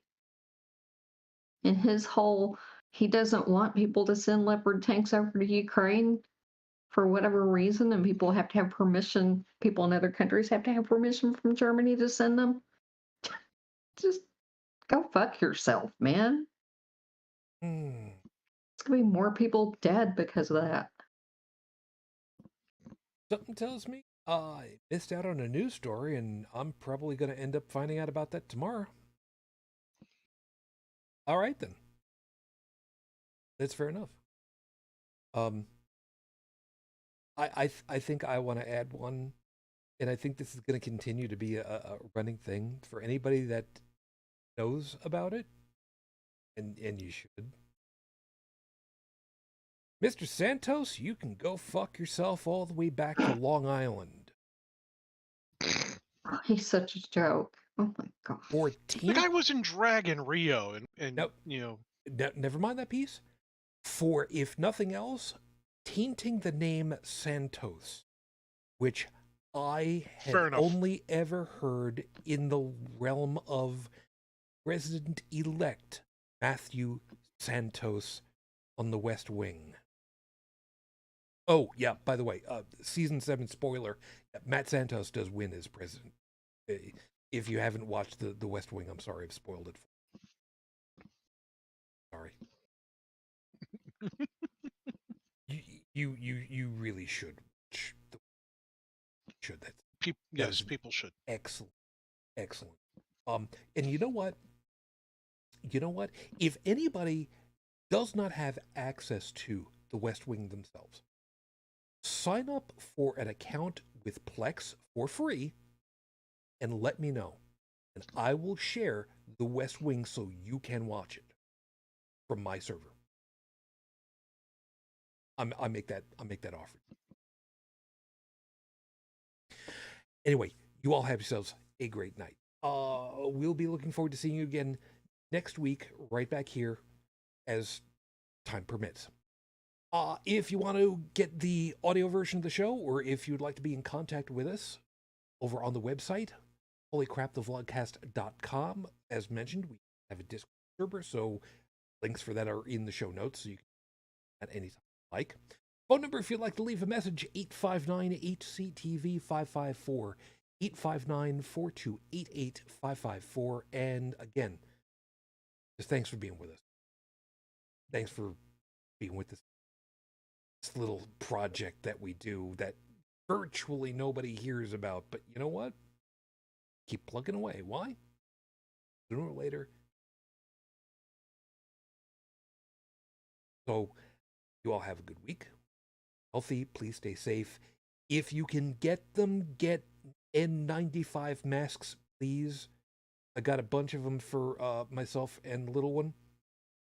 And as a reminder, if you get disposable N95 masks, which we did, you can reuse them. You don't have to get rid of them after 1 day of use. You can use them several times. Just space it out over like a 3-day rotation, according to what I was able to learn up a little bit. We will end up, you know what? We'll see what information we can pull together for you for next week, and see about having a slightly medically centric show. Give you guys a little bit more information as to what's happened over the last little bit, because there's stuff to worry about, stuff that you don't have to worry about quite so much, and then there's very much the, yeah, you should have been doing this. So keep that in mind. We'll see you then. Till that next time, as always, I wish you the peace I wish you the strength that I've learned. I wish you well. And it is coming up onto the year without my lady, Shujin. Hey, I love you, miss you, dream of me. So till the next time we're together, everyone, as always,